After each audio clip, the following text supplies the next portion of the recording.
തിരിച്ചുകൊണ്ടുള്ള ഉത്തരവിൽ ഹൈക്കോടതി പറയുന്നത് ഒരു ആലസ്യം ബാധിച്ചിട്ടുണ്ടോ SITക്ക് എന്നുള്ള ചോദ്യമാണ് ചോദിക്കുന്നത്. ഇത് SITക്കുള്ള തിരിച്ചടിയാണോ, CBI അന്വേഷണം വേണമെന്നുള്ള പ്രതിപക്ഷ ആവശ്യത്തെ സാധൂകരിക്കുന്നതാണോ? ഏതായാലും കോടതിയിൽ നിന്ന് വന്നിരിക്കുന്ന പരാമർശം തിരിച്ചടിയാണ്. ഇപ്പോൾ CBI അന്വേഷണം എന്ന് പറയുമ്പോഴും SITയിൽ അവിശ്വാസമൊന്നും രേഖപ്പെടുത്തുന്നില്ല എന്ന് പ്രതിപക്ഷ നേതാവ് സംസാരിക്കുമ്പോൾ SIT ഹൈക്കോടതിയുടെ മേൽനോട്ടത്തിലാണ്, പക്ഷേ അവർക്ക് മേൽ സമ്മർദ്ദമുണ്ട് എന്ന ആരോപണമാണ് ഉന്നയിക്കുന്നത്. ഇന്നിപ്പോൾ കോടതിയുടെ വാചകങ്ങൾ എന്താണ്? ഈ അന്വേഷണം ആലസ്യത്തിലാണെന്നാണ് പറയുന്നത്. ഈ മാസം 5-ന് ശേഷം വന്നിരിക്കുന്ന ആലസ്യത്തെക്കുറിച്ചാണ് കോടതി ചോദിക്കുന്നത്. ഡിസംബർ 5-ന് ശേഷം SIT ഗുരുതര ആലസ്യത്തിലെന്ന് ഹൈക്കോടതി പറയുമ്പോൾ അഡ്വക്കേറ്റ് വിജയകുമാറിനെയും ശങ്കർദാസിനെയും അറസ്റ്റ് ചെയ്യാത്തതെന്ത് എന്ന ചോദ്യം ചോദിക്കുന്നു. ആ ചോദ്യം വരുന്നത് പത്മകുമാറിന്റെ ജാമ്യ ഹർജിയിലെ വാചകത്തിൽ നിന്നാണ്. അതിൽ പറയുന്നുണ്ട്, ഞാൻ മാത്രം എങ്ങനെയാണ് ഇതിൽ പ്രതിക്കൂട്ടിലാവുക, ദേവസ്വം ബോർഡിന് കൂട്ടുത്തരവാദിത്തമുണ്ട്, ആ കൂട്ടുത്തരവാദിത്തത്തിൽ ഈ ഉദ്യോഗസ്ഥരെ എങ്ങനെയാണ് ഒഴിവാക്കുക എന്ന ചോദ്യം പത്മകുമാർ ചോദിച്ചാണ് കോടതിയും എടുത്ത് ചോദിച്ചിരിക്കുന്നത്. അപ്പോൾ ശങ്കർദാസിനെയും വിജയകുമാറിനെയും അറസ്റ്റ് ചെയ്യാത്തത് എന്തെന്ന് ചോദിക്കുമ്പോൾ അവരിലേക്ക് അന്വേഷണ സംഘം എത്താത്തത് എന്ത് എന്ന സംശയം കോടതിക്ക് വരികയാണ്. ആ സംശയം ഏത് രൂപത്തിലാണ് എന്നുള്ളത് ഇപ്പോൾ പറയാൻ കഴിയില്ല. കാരണം അതിപ്പോൾ ഇപ്പോൾ പത്മകുമാറിനെ വെച്ച് നോക്കുമ്പോൾ അതിലും താഴെയുള്ള ഉദ്യോഗസ്ഥരാണ്. അപ്പോൾ അവർ മന്ത്രിമാരുമായിട്ടൊക്കെ ബന്ധമുള്ള ആളുകളാണ് എന്ന രൂപത്തിൽ അതിനെ വ്യാഖ്യാനിക്കാൻ കഴിയുമോ എന്ന് ഈ ഘട്ടത്തിൽ പറയാൻ കഴിയില്ല. പക്ഷേ ആ അറസ്റ്റിനെ കുറിച്ച് പറയുമ്പോൾ രണ്ടുപേരെയും പ്രതി ചേർക്കുകയോ അറസ്റ്റ് ചെയ്യുകയോ ചെയ്തിട്ടില്ല എന്ന് കോടതി പറയുന്നു. അത് ആശ്ചര്യകരമാണെന്ന് കോടതി പറയുന്നു. മാത്രമല്ല, വിവേചനമില്ലാത്ത അന്വേഷണം പൂർത്തിയാക്കണമെന്ന് പറയുമ്പോൾ ഒരു കാരണവശാലും കുറ്റവാളികളെ വേർതിരിച്ച് കാണരുത് എന്നാണ് പറയുന്നത്. അങ്ങനെ വേർതിരിച്ച് കാണുന്നുണ്ടോ SIT എന്ന സംശയം ഹൈക്കോടതി പ്രകടിപ്പിക്കുമ്പോൾ ഇത് ഹൈക്കോടതിയുടെ ഈ അന്വേഷണത്തിന് ഉത്തരവിട്ട SITയെ രൂപീകരിച്ച പ്രത്യേക ബെഞ്ചല്ലല്ലോ, ഇത് ഹൈക്കോടതിയിലെ മറ്റൊരു സിംഗിൾ ബെഞ്ചാണല്ലോ എന്നൊരു വാദം അപ്പുറത്ത് CPM ഉന്നയിക്കുന്നുണ്ട്. പക്ഷേ ഹൈക്കോടതിയിൽ നിന്ന് വന്നിരിക്കുന്ന വിമർശനമാണ്. ഇത് പൊതുജനത്തിന് പോലും തോന്നുന്ന കാര്യമാണ്. ഇത്ര കാലമായി അത് പത്മകുമാറിന്റെ അറസ്റ്റിന് ശേഷം എന്താണ് ഒരു മുടന്തൽ എന്നുള്ളത് ഇവിടെ ചോദിച്ചിട്ടുള്ളതാണ്. ഇലക്ഷൻ സമയത്ത് SIT അനങ്ങിയിട്ടില്ല എന്ന ചോദ്യം അവിടെ നിൽക്കുകയാണ്. അപ്പോൾ അതെന്തുകൊണ്ടാണ്? അത് മുഖ്യമന്ത്രിയുടെ ഓഫീസിൽ നിന്നുള്ള നിർദ്ദേശപ്രകാരമാണെന്ന് പ്രതിപക്ഷ നേതാവ് രാഷ്ട്രീയമായി ആരോപിക്കുന്നു. ഈ ആരോപണങ്ങളൊക്കെ സംശയിക്കത്തക്ക സാഹചര്യങ്ങൾ ഇവിടെ ഉണ്ട് എന്നുള്ളതാണ്. ഇപ്പോൾ അറസ്റ്റിലായിരിക്കുന്ന രണ്ടാളുകൾ അതായത് ഈ രാജ്യാന്തര, അതായത് വമ്പൻ സ്രാവുകളിലേക്ക് പോകണമെന്ന ഹൈക്കോടതി പ്രത്യേക ബെഞ്ച് പറയുമ്പോൾ ആ വമ്പൻ സ്രാവുകളിലേക്ക് പോയ ദിവസമാണ് ഇന്ന്, വമ്പൻ സ്രാവുകളുടെ അറസ്റ്റിലേക്ക് പോയ ദിവസമാണെന്ന്.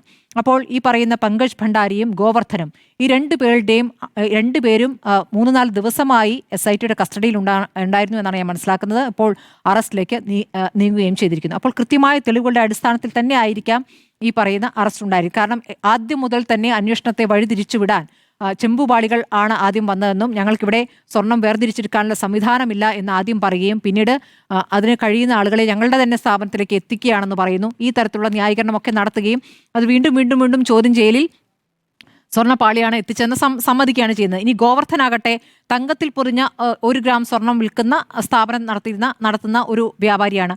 അദ്ദേഹത്തെ 2 ദിവസങ്ങളിൽ ഈ SP ശശീന്ദ്രൻ തന്നെ പോയി ചോദ്യം ചെയ്തതിന്റെ അടിസ്ഥാനത്തിലാണ് പല വിവരങ്ങൾ കിട്ടിയത്. അതിൽ 476 ഗ്രാം സ്വർണ്ണക്കട്ടികൾ പിടിച്ചെടുക്കുകയും ചെയ്തു. അതായത് ശബരിമല സ്വർണം ഇവിടെ നിന്നും കൊണ്ടുപോയി ഉരുക്കി അത് സ്വർണ്ണക്കട്ടിയാക്കി മാറ്റിയിരിക്കുന്നു. അതിൽ ഒരു ഭാഗം ഈ പറയുന്ന പങ്കജ് ഭണ്ഡാരി ഈ ചെയ്ത കാര്യത്തിനുള്ള പ്രതിഫലമായി 100 ഗ്രാമോളം വരുന്ന സ്വർണം അവിടെ കൈക്കലാക്കുകയും ചെയ്തിട്ടുണ്ട്. ആ പ്രതിഫലവും കൈക്കലാക്കിയിരിക്കുന്നു, അപ്പുറത്ത് സ്വർണ്ണ കട്ടിയാക്കുകയും ചെയ്തിരിക്കുന്നു. അപ്പോൾ ഇപ്പോൾ കഴിഞ്ഞ ദിവസങ്ങളിലൊക്കെ ചർച്ച ചെയ്തെന്താണ്? പാരഡിയാണല്ലോ. പാരഡി വല്ലാതെ മതനിന്ദ ഉണ്ടാക്കുന്നതാണ്, അയ്യപ്പനെ അപമാനിക്കലാണ് എന്ന് പറയുമ്പോൾ അയ്യപ്പനെ എവിടെയും അതിൽ അപമാനിച്ചിട്ടില്ല എന്ന് മാത്രമല്ല, അയ്യപ്പന്റെ സ്വർണം കട്ടതാരാണ് എന്ന ചോദ്യമാണ് ചോദിച്ചത്. അപ്പോൾ ആ സ്വർണം ഏത് രൂപത്തിലാണ്? അതായത് വിശ്വാസവുമായി ബന്ധപ്പെട്ട സ്വർണത്തിന്റെ 100 ഗ്രാമോ ഈ പറയുന്ന 476 ഗ്രാമോ എന്നുള്ളതല്ല, ഭക്തിയുമായി ബന്ധപ്പെട്ട ഒരു കാര്യം. അവിടെ നിന്നും സ്വർണ്ണപ്പാളികൾ കൊണ്ടുപോയിരിക്കുന്നു എന്നുള്ളതാണ്, അത് കൊണ്ടുപോയി വിറ്റിരിക്കുന്നു എന്നുള്ളതാണ്. അപ്പോൾ ശബരിമലയിലെ സ്വർണം എന്ന നിലയ്ക്ക് തന്നെ അത് വാങ്ങിയിരിക്കുന്നു എന്നുള്ളതാണ് അതിലെ ഏറ്റവും പ്രധാനപ്പെട്ട കാര്യം. അപ്പോൾ അതാണ് വിശ്വാസത്തെ ഹനിക്കുന്നത്. അല്ലാതെ ഈ പറയുന്ന രാഷ്ട്രീയമായി ഈ കാര്യത്തിൽ രാഷ്ട്രീയ സാഹചര്യത്തിൽ അത് രാഷ്ട്രീയമായി ഉന്നയിക്കുന്നതല്ല മതനിന്ദയാകുന്നത്. എന്തായാലും ആ വ്രണപ്പെടലൊക്കെ ഇന്നത്തോടുകൂടി അവസാനിച്ചോ. കേസ് മുഴുവൻ അതിന് പിന്നാലെ പോകണ്ട എന്നും പരാതികൾ അവിടെ തന്നെ കളഞ്ഞേക്കും ഇനി വന്നിട്ടുണ്ടെങ്കിൽ എന്നും കൂടിയാണ് ഇന്നിപ്പോൾ ADGP പറഞ്ഞിരിക്കുക. അപ്പോൾ അത് പറഞ്ഞിരിക്കുന്നത് ഇവിടെ നിന്നായിരിക്കും, മുകളിൽ നിന്ന് ഉത്തരവ് വന്നിട്ടുണ്ട്. അപ്പോൾ അന്വേഷണത്തിലേക്ക് പോകാൻ പറഞ്ഞത് മുകളിൽ നിന്നുള്ള ഉത്തരവ് പ്രകാരം തന്നെ ആയിരിക്കണം. ഇതാണ് രാഷ്ട്രീയമായ ഇടപെടൽ എന്ന് പറയുന്നത്. അപ്പോൾ പാരഡിയുടെ കാര്യത്തിൽ അത് സംഭവിച്ചിട്ടുണ്ട്. അപ്പോൾ SITക്ക് ആ തരത്തിൽ എന്തെങ്കിലും സമ്മർദ്ദം ഉണ്ടായിട്ടുണ്ടോ? നമ്മൾ നേരത്തെ അറിഞ്ഞിരുന്നത് എന്താണ്?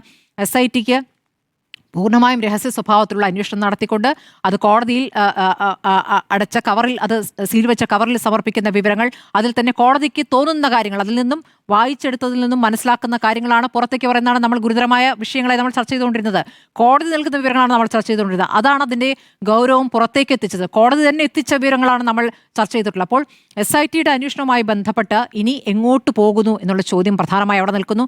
രമേശ് ചെന്നിത്തല ഇപ്പോൾ ഈ പറയുന്ന വമ്പൻ സ്രാവുകളുമായി ബന്ധപ്പെട്ട് അദ്ദേഹത്തിന് കിട്ടിയ വിവരം SIT മുമ്പായി കൊടുത്തിട്ടുണ്ട്. അദ്ദേഹം പറഞ്ഞ വ്യവസായിയിൽ നിന്നുള്ള വിവരങ്ങൾ ലഭിച്ചിട്ടുണ്ട്. ഇനി പറയുന്ന പങ്കജ് ഭണ്ഡാരിയും ഗോവർദ്ധനും നൽകുന്ന മൊഴി ആരിലേക്കൊക്കെ പോകുമെന്നുള്ളതാണ് ഇനി നോക്കേണ്ടത്. ഇപ്പോൾ പറയുന്ന പ്രതിപക്ഷ നേതാവ് ആവർത്തിച്ച് പറഞ്ഞുകൊണ്ടിരിക്കുന്നത് പ്രശാന്തിനെയും ചോദ്യം ചെയ്യണം, പ്രശാന്തിനെ എന്തുകൊണ്ട് ചോദ്യം ചെയ്യുന്നില്ല എന്ന് പറയുന്നത് രാഷ്ട്രീയമായി കോൺഗ്രസിൽ നിന്ന് പോയ ആളായത് ഒരു വൈരാഗ്യം വെച്ചാണോ എന്ന് വേണമെങ്കിൽ സംശയിക്കാം. പക്ഷെ അങ്ങനെയല്ല. PS പ്രശാന്ത് പറഞ്ഞ പ്രതികരണങ്ങൾ നമ്മുടെ മുന്നിലുണ്ട്. സ്മാർട്ട് ക്രിയേഷൻസ് എന്ന സ്ഥാപനം വളരെ ആധികാരികമായ കമ്പനിയാണ്, അതിനെ സംബന്ധിച്ച് ഒരുവിധ ആക്ഷേപവും ഇല്ല എന്ന് തിരുവിതാംകൂർ ദേവസ്വം ബോർഡ് പ്രസിഡന്റ് മുൻപ് പറഞ്ഞത് അവിടെ കിടക്കുകയാണ്. അപ്പോൾ ആക്ഷേപം ഇപ്പോൾ പുറത്തു വരികയാണ്. നേരത്തെ ഈ സ്വർണം കൊണ്ടുപോകാൻ നേരത്തെയും ശ്രമം നടന്നതാണ്. 2024 ശ്രമം നടന്നതാണ്. 2024 ശ്രമം അന്ന് കമ്മീഷണർ ഇടപെട്ട് വേണ്ടെന്ന് വെച്ചതാണ്. പിന്നെ എങ്ങനെയാണ് 2025 പോയതെന്ന ചോദ്യം വരുമ്പോൾ അത് PS പ്രശാന്തിലേക്കും വരും.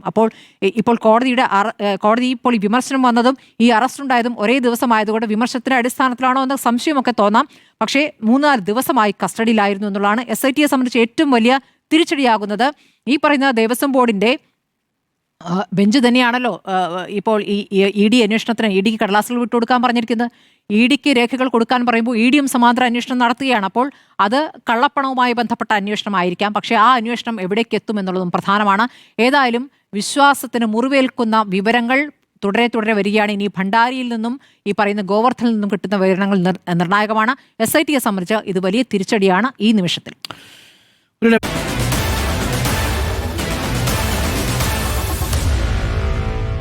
Meet the editors.